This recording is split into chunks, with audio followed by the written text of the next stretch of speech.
Pag-usapan natin ngayon ang malaking comeback ng Los Angeles Lakers kontra Dallas Mavericks. Isang laro na hindi lang tungkol sa panalo, kundi tungkol sa leadership, sakripisyo, at kung paano unti-unting nabubuo ang identity ng team na ito.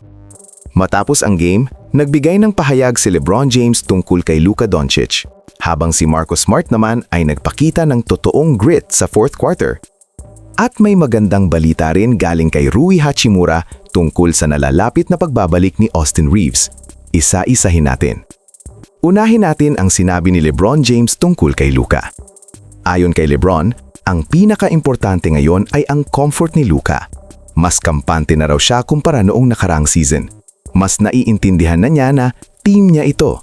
At lahat ng Lakers ay nagrarally sa paligid niya. At ngayong laro laban sa Dallas, pinakita raw ni Luka kung bakit siya kung sino siya. Malaki ang ibig sabihin nito. Kasi kung titignan natin, last year parang outsider pa si Luka sa sistema ng Lakers. Ngayon, malinaw na mas buo na ang tiwala ng teammates sa kanya. Mas assertive na siya sa offense, mas vocal sa court, at mas natural na siyang nagiging leader sa crucial moments. Ito ang klase ng growth na hinahanap ng Lakers. Hindi lang stats, kundi ownership ng team. Kapag tuloy-tuloy ang ganitong comfort level ni Luka, mas magiging delikado ang Lakers, lalo na sa close games. Ngayon, punta tayo kay Marcus Smart. Sa fourth quarter comeback, na-dislocate ang kanang hintuturo niya matapos mag-deflect ng pasa. Yumuko siya sa sakit, ibinalik mismo ang daliri at nagpatuloy sa laro.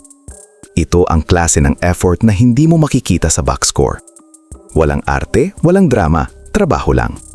Ganitong klaseng mindset ang kailangan ng Lakers, lalo na sa mga dikit na laban. Ipinapakita ni Marcus Smart na handa siyang isakripisyo ang katawan niya para sa panalo. At para sa locker room, malaking bagay yan. Nakakahawa ang ganitong klaseng tapang. At panghuli, may update tayo kay Austin Reeves. Ayon kay Rui Hachimura, sobrang saya raw ng team sa pagbabalik ni Reeves mula sa calf injury. At posible pa itong mangyari agad sa Cleveland. Sa biro pa ni Rui, halos nakalimutan na raw niya na nasa team si Austin dahil matagal itong nawala. Pero seryoso tayo dito. Ang pagbabalik ni Austin Reeves ay malaking boost para sa rotation. Si Reeves ang isa sa pinaka-stable na secondary playmaker ng Lakers. Kaya niyang gumawa ng sariling tira, kaya niyang mag-set up ng kakampi, at solid din sa depensa. Kapag bumalik siya, lalaki ang spacing, gagaan ang load ni Luka at LeBron, at mas lalalim ang bench production. Kung pagsasamahin natin lahat, mas komportabling Luka, sakripisyong ipinapakita ni Marcus Smart, at nalalapit na pagbabalik ni Austin Reeves, makikita natin na hindi lang basta panalo ang comeback na ito. Isa itong senyales na unti-unti nang nagkakaroon ng direksyon ang Lakers sa season na ito. Sa mayon, malinaw ang mensahe. Nagsisimula ng mag-click ang Lakers sa tamang oras. Pero ang tanong, sapat ba ito para maging consistent contender sila ngayong season? Kayo, ano sa tingin nyo ang pinakamalaki ang impact sa comeback na ito? Ang leadership ni Luka, ang grit ni Marcus Smart, o ang paparating na pagbabalik ni Austin Reeves? Comment nyo lang sa baba at pag-usapan natin. Ito ang Bench Reaction PH.